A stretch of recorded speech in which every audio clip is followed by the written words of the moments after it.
Bonjour à tous. Alors, le ministère vient d'annoncer une consultation qui devrait s'achever dans les jours qui viennent pour une nouvelle réforme du DPE. Et là, ça interpelle. Quoi? Une nouvelle réforme du DPE?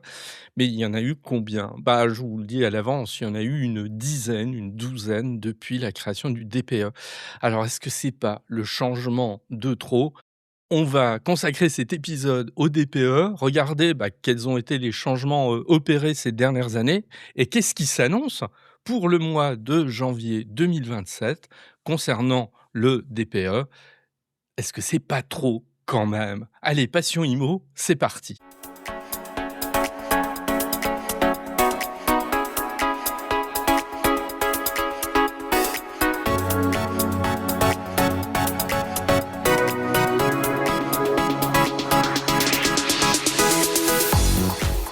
Alors moi, j'aurais un vœu qui, à mon avis, va rester, dans les cartons, mon vœu. C'est que je pense qu'il serait souhaitable que le législateur soit contraint, oui, je dis bien contraint, à ce que lorsqu'il fait une loi, il n'ait pas la possibilité de revenir dessus avant 5 années. Pour moi, ça aurait 2 vertus. La première, c'est que ça pousserait le législateur à réfléchir, très précisément au contenu de sa loi et peut-être, de tourner, sa langue 7 fois dans la bouche avant de rédiger un texte. Parfois, ça ferait du bien, hein, plutôt que de faire des textes dans la hâte. Et puis, 2e vertu, ça finalement, chacun d'entre nous, saurait que quand un texte est voté, il est pérenne pour les 5 ans qui viennent et il n'y aurait pas de changement, à attendre. Ce qui, à mon avis, donnerait une stabilité dont on aurait, bien, besoin. Puis ça éviterait une inflation, législative, constante. Parce que voilà, il y a suffisamment de sujets à porter, au parlement, qui demandent de la réflexion, peut-être pour ne pas encombrer, la discussion. Bon, j'ai peu de chances que ce vœu, arrive et c'est bien dommage. Alors on en arrive au DPE. Avant de regarder, ce qui est prévu dans la réforme annoncée par la ministre, alors plutôt que de réforme, on devrait dire, amendement parce que ça reste quand même relativement, mineur. On va revenir un petit peu sur le DPE rapidement, mais parce que c'est intéressant de voir ce qui a pu se passer, au fil des, années. Alors le DPE, je vais découper mon mon observation sur 2 périodes. Une première période qui va de 2002 à 2018 et une période qui va de 2018 à 2024.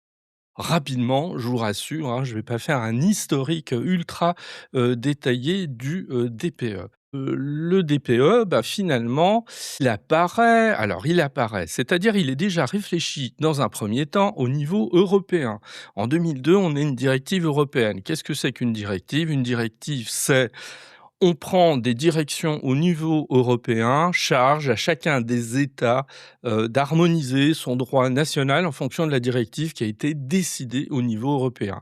Et nous avons en fait une loi de simplification du droit, c'est son nom, qui arrive en 2004 et qui va donc, mettre, le DPE en ligne, de mire.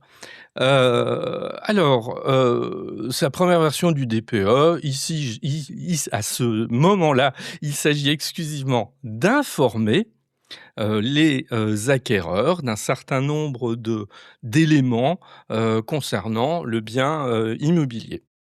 Alors, très bien, hein, là-dessus, il faut saluer, le DPE, en tout cas dans cette première mouture, parce que souvenons-nous de la situation dans laquelle nous achetions des biens, jusqu'à la fin du XXe siècle, qui est pas si vieux que ça, où finalement on nageait un petit peu, hein, surtout quand on n'y connaissait pas grand-chose, il y avait très peu de diagnostics, le DPE n'existait pas et donc quand on achetait dans l'ancien, il n'était pas toujours très simple de se repérer. Moi, je trouve que là, on a une mesure qui est, tout à fait, intéressante. Donc on est en 2004 quand, le DPE apparaît. 6, enfin quand il apparaît, c'est-à-dire quand, il y a des textes qui le préparent. puisque à partir de 2006, il doit être fourni par le vendeur pour la vente de bâtiments existants et pour les locations de bâtiments neufs dont le permis de construire a été déposé après le 1er juillet 2007. Donc en fait, on a une mise en application qui se fait de manière étalée. À l'époque, le DPE, il a une valeur purement informative, hein, faut le rappeler. Les années, 2010-2011, elles sont assez fondamentales puisque là, nous avons ce qu'on a appelé la loi Grenelle, 2, très précisément, et nous avons une loi en juillet 2010 qui impose que le DPE soit communiqué à tout candidat à l'acquisition ou à la location et que la performance énergétique soit mentionnée dans les annonces immobilières à compter du 1er janvier 2011.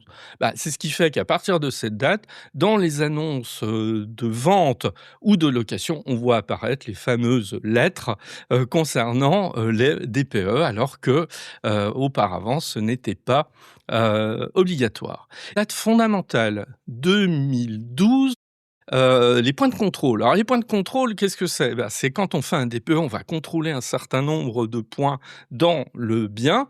Ils vont doubler, ils vont passer de 30 à 60. Alors là, il a commencé à y avoir des critiques en disant: «Oui, mais est-ce qu'on ne va pas trop loin? Est-ce que ça n'entraîne pas trop de complexité également dans la lecture du, DPE lui-même?» Parce que c'est toujours un point fondamental. On peut mettre toutes les réglementations que l'on veut, les obligations d'information, mais quid de la connaissance minimum suffisante pour celui qui lit ces informations? Bon, on le voit bien quand on achète un bien et qu'on reçoit le paquet de diagnostics liés au bien. Si on n'est pas technicien, on a le plus grand mal quand même à en faire la lecture sur des documents qui dépassent allègrement des dizaines et des dizaines de pages. Bon, donc ensuite, 2018, c'est un peu le grand changement. Il y a un avant et un après. La loi Elan, donc tous ceux qui font de l'immobilier connaissent la loi Elan. Ça avait été un peu une loi fourre-tout. On y a mis beaucoup de dispositions concernant l'immobilier. La loi Elan, elle pose le principe de l'opposabilité. Alors qu'est-ce que ça veut dire? Ça veut dire qu'un DPE devient opposable aux vendeurs et aux bailleurs. C'est-à-dire qu'en fait, il ne faut pas se tromper. En tant que vendeur, si j'annonce un DPE, par exemple, imaginons un DPE étiqueté, je sais pas moi, C, et que, plus tard, l'acquéreur se rend compte que c'était pas C, c'était, je sais pas moi, E, admettons. Eh bien, l'acquéreur va pouvoir opposer, au vendeur cette erreur et éventuellement, demander une baisse de prix puisque c'est effectivement là, ce qui pourra se passer. Donc là, à partir du moment où on voit bien que le DPE n'est pas juste une simple information communiquée, il devient opposable et là, il va falloir le faire quand même avec relativement de sérieux. Petite, constatation que je fais à ce moment-là, on voit que de 2002 à 2018, en fait, en 16 ans, il y a eu une évolution, mais on peut pas dire pour autant que chaque année a connu, une réforme ou une évolution du DPE. C'est pas tout à fait ce qui va se passer dans la période suivante, c'est-à-dire de 2019 à 2026. C'est un peu le problème et on voit bien que dans la deuxième période, les choses s'emballent et que le législateur, il commence à intervenir beaucoup, peut-être un peu trop quand même sur ce DPE. Alors, 2019, qu'est-ce que nous avons? En 2019, nous avons la loi énergie-climat. Alors la loi énergie-climat, elle va renforcer, les informations contenues dans le DPE, donc en fait, on va encore plus loin dans le volume des informations. Et là, on va, introduire une obligation de ne pas dépasser un seuil maximal de consommation d'énergie finale pour que le logement soit qualifié d'énergétiquement décent. C'est à partir de là où on commence à dire en fonction du classement, il y a des biens qui vont être énergétiquement décents et par opposition, d'autres qui ne vont pas l'être, ce qui va ouvrir la porte aux interdictions qui vont commencer à voir le jour sur des interdictions de location à des dates données, hein. À partir de 2020-2021, en gros, on a une refonte réglementaire. Alors là, il y a un certain nombre de changements. On réduit, la durée de validité des anciens diagnostics, c'est pas si vieux. Certains se souviendront qu'il y avait eu une grosse interrogation à ce moment-là parce que, est-ce que le diagnostic que j'ai fait réaliser, par exemple, il y a 3 ans, est-ce qu'il est encore valable? Est-ce que je dois en refaire un et cetera? Bon, en plus, il y avait eu un certain flou, à ce moment-là. En août 2021, on a une réforme majeure. Alors c'est la loi, climat et résilience. Alors la loi climat et résilience, eh ben, c'est celle qui va dire, il y a des logements qui sont extrêmement performants, A et B, et puis il y en a qui sont, extrêmement peu performants, ceux par exemple qui sont classés F et G. Et ceux-là, on va fixer ce qu'on appelle un calendrier de décence énergétique, et on va dire voilà, par exemple, ben, à partir, de 2028, il y aura des biens qui ne pourront plus être loués et ainsi de suite. Je détaille pas tout ça puisque ça a été, archi, commenté, et discuté. Ensuite, toujours pour continuer ce tour d'horizon, octobre 2020, il y a des correctifs qui sont opérés. On rectifie la méthode de calcul du DPE parce que on se rend compte que c'est pas toujours d'une grande fiabilité. Alors on change le truc. Alors moi je le dis en deux trois phrases, mais sur le terrain, la réalité, elle était beaucoup plus, discutée parce que, ça veut dire: «Bah oui, mais comment maintenant ça va être calculé?» heu, C'était là, on se rendait compte que nous avions, des données techniques sur la manière de faire le DPE qui pouvaient échapper au grand public. Et alors moi, j'ai un peu une idée, simple, peut-être simpliste, hein, on pourra toujours me dire, c'est que à partir du moment où un dispositif, tel que le DPE n'est pas suffisamment clair pour être compris de tous, ça pose un problème. Voilà, c'est comme toute loi. Je parle abondamment, sur le podcast de fiscalité, et c'est vrai que c'est un truc que je répète souvent. Quand un dispositif fiscal n'est pas suffisamment clair pour être compris en alors je dirais en 5-10 minutes, ben, le dispositif, il a échoué quelque part. On voit bien ce que ça donne avec le Jeanbrun, aujourd'hui. Là, c'est un peu pareil. À partir du moment où le DPE se complexifie de manière importante, bah, vous avez une partie du public qui décroche. Ensuite, nous avons, en 2022, la rédaction des annonces et la certification. Alors de quoi s'agit-il ici? Bah, depuis le 1er janvier 2022, l'annonce, elle doit comporter le montant estimé des dépenses annuelles d'énergie pour un usage standard. Très discuté parce qu'effectivement, l'usage d'un bien, bah, il peut différer d'une personne à l'autre, et donc c'est un indicateur. Faut-il le prendre comme l'alpha et l'oméga de la consommation énergétique d'un bien immobilier? On sait que non. Là, on peut commencer à s'interroger, est-il bien utile d'ajouter cet élément au DPE? Ensuite, nous avons en 2023, une réglementation qui va porter sur la compétence des diagnostiqueurs. C'est-à-dire, on va renforcer les exigences, qu'a l'État sur les compétences et les critères de certification, pardon, de ces diagnostiqueurs. Alors là, pareil, ça c'est un sujet, qui est récurrent depuis le début. Ça ne veut pas dire que n'importe qui pouvait s'installer, diagnostiqueur avant 2024, pas du tout, mais simplement, on va renforcer, une exigence. Il y a quand même une critique, hein, qui est souvent entendue. Les DPE sont pas les mêmes selon la personne qui va les réaliser. Ensuite, nous avons alors c'est peut-être une réforme qui était très importante, c'est ce qu'on a appelé la réforme dite des petites surfaces.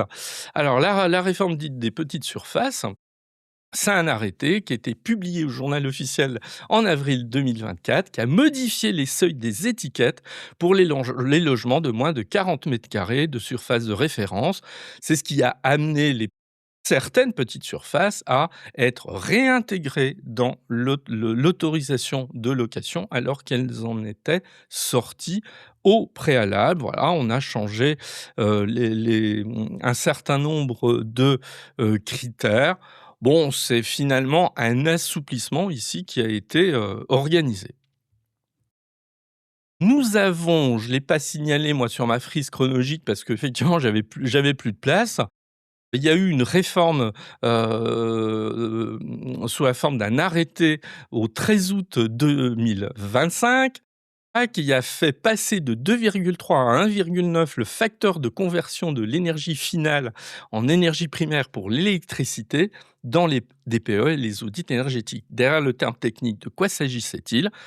C'était une réflexion globale se disant: «Après tout, peut-être était-il trop, sévère de pénaliser, l'électricité comme mode de chauffage dans les appartements, dans les maisons?» Parce qu'après tout, nous avons une énergie en France qui est largement décarbonée grâce au nucléaire. Donc là-dessus, ce qui moi m'a semblé, de pure sagesse, on s'est dit: Finalement l'électrique, le chauffage électrique, faut peut-être pas qu'on le, cloue au pilori et donc on considère, hein, que, ça ferait sortir environ 850 000 logements, du statut de passoire énergétique, grâce à cette modification. Bon, donc voilà l'ensemble des réformes. Qu'en dire? C'est qu'il y en a eu un paquet. Alors il y a 2 manières de voir les choses ici, c'est de se dire: c'est bien, ça veut dire que c'est une loi qui évolue dans le temps, ça je peux pas le nier, hein. Plutôt que de reprocher à l'État parfois de ne pas savoir, faire évoluer ses lois et ses réglementations, là on se dit: au moins c'est le cas. Ça on va dire c'est voir le verre à moitié plein. Il y a une autre manière ça de voir le verre à moitié vide, c'est: mais comment, on suit, cet emballement de modifications, de changements réglementaires au fil des années et on voit bien dans ma présentation, moi ce que j'ai voulu mettre en évidence, c'est que malheureusement, depuis 2021, il y a un emballement certain de modifications et là on a envie de dire: «Mais attendez, stop, là faut calmer un peu les choses» parce que tout à l'heure je signalais, que quand on a une loi, une réglementation trop complexe, elle échappe quand même au commun des mortels qui arrête de la comprendre. Quand il y a des modifications législatives ou réglementaires trop fréquentes, le grand public décroche et il faut le rappeler, le DPE, c'est pas fait pour les techniciens, le DPE, c'est fait pour les acquéreurs. Les acquéreurs ne sont pas des professionnels et je pense qu'il faut les ménager par rapport à ça et calmer ce, rythme des réformes. Alors pour terminer, qu'est-ce qui est attendu éventuellement pour, le 1er janvier, prochain? Alors le 1er janvier prochain, on se dit qu'on pourrait, modifier les choses en réduisant ce fameux facteur de conversion d'énergie finale. On le ferait passer de 1,9 à 1,7. Alors ça aboutirait à quoi? Ça aboutirait tout simplement à ce que de nouveau, on aurait des logements chauffés à l'électricité qui sortiraient du cadre de logements indécents et qui donc ne se verraient pas interdits de location, pour, certains, d'entre eux. Donc c'est ça, qui est, effectivement, en discussion actuellement, sur cette trajectoire du coefficient, énergétique. Finalement, un assouplissement. Pour l'instant, c'est juste en discussion. On va attendre, je pense qu'on en saura un petit peu plus au mois d'août et à la rentrée. Par contre, il y a une chose qui est claire, c'est la réaction de toute la filière immobilière, elle est massivement hostile et voilà l'élément, hein, qui ressort de tout ça, c'est de dire: «On n'en peut plus, arrêtez, ne rebalancez pas une énième réforme sur le DPE». Alors évidemment, qui va être attentif à tout ça? C'est celles et ceux qui veulent investir dans les mois qui viennent. Et c'est là où on voit, le côté sombre finalement de ces réformes à répétition. Ça brouille les cartes et l'investisseur, ne sait plus où donner de la tête. Cet investisseur, il a besoin de stabilité, de visibilité et il ne souhaite pas, qu'il y ait ces changements, aussi, fréquents. Donc voilà tout ce qu'on pouvait dire sur ce DPE. Je reviendrai là-dessus, hein, quand on en saura un petit peu plus. peut-être que la ministre enterrera le projet et qu'on n'en parlera plus, à voir, donc affaire à suivre. Je vous dis à très bientôt.